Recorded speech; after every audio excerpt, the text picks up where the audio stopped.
Mas aí ele não matou para nos ensinar isso. Ele morreu. Oh Deus, amém, amados? Amém. Amém, meu irmão?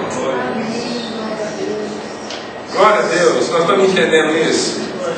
Ele foi repartindo, até que não havia mais vida nele. Ele falou, não tem mais nada para te dar.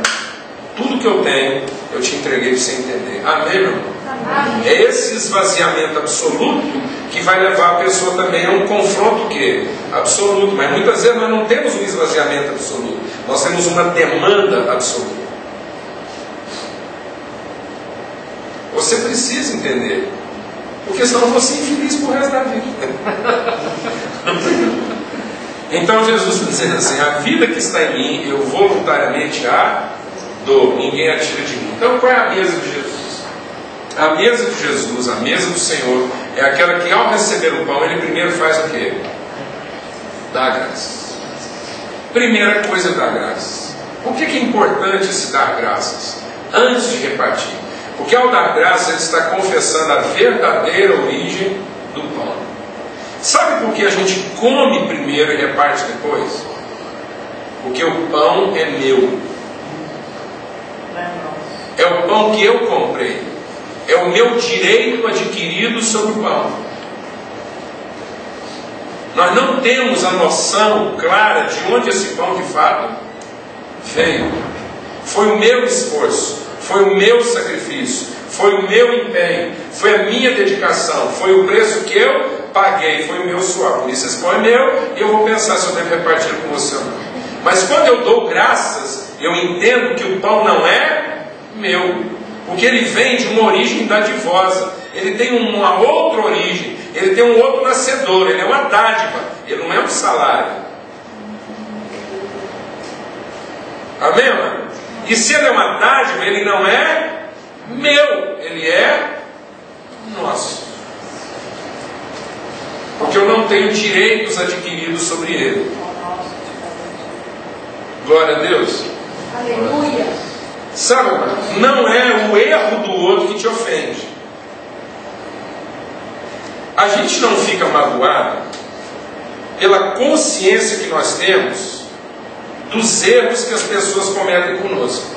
A gente só fica magoado pela consciência que nós temos dos acertos que nós fizemos com elas.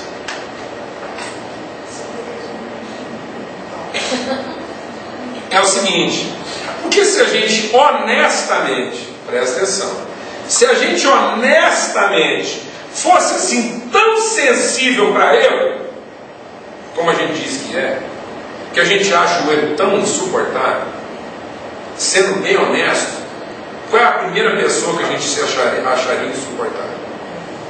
Nós. Aí não tinha esperança para nós. Aí qualquer gesto de bondade a gente seria o quê? Grato. Por que a gente não consegue ser grato? Porque nós temos um senso de direito. E por que nós temos um senso de direito? Porque nós achamos que é o nosso merecimento em função dos acertos que nós fizemos. Então, no fundo, o bem que eu fiz me dá direitos sobre os outros. Entendeu isso? Porque isso passa a ser a minha possessão. Agora, se eu tenho noção do meu próprio erro e da minha própria miséria, eu sou uma pessoa grata.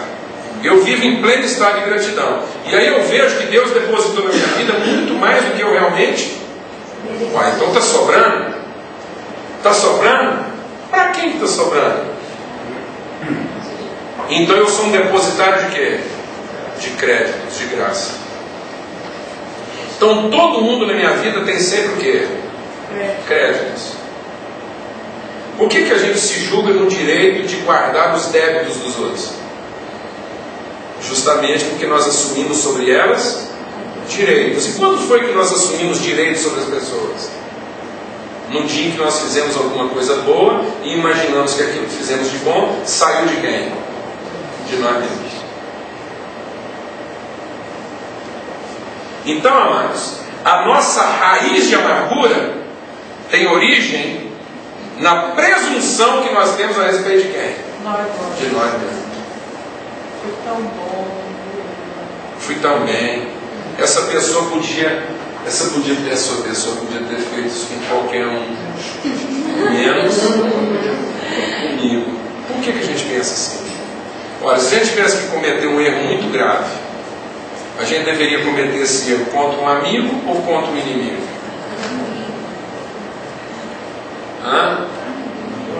Contra o inimigo? Olha, se você cometer um erro meia boca com o inimigo, você está frito. Você cometeu um erro grave contra o inimigo, você está irremediavelmente perdido. Então é melhor cometer um erro grave contra quem? Um amigo que sabe corrigir, exortar, um amigo que sabe até punir sem destruir, amém? Então, preferencialmente, a gente deveria cometer erros contra quem? Contra amigos. Então, a gente devia chegar para os nossos amigos e dizer o quê? Meu amigo, se você tiver que cometer um erro muito grave, por favor, não procure ninguém. Cometa contra mim, que sou seu amigo. Glória a Deus, amado.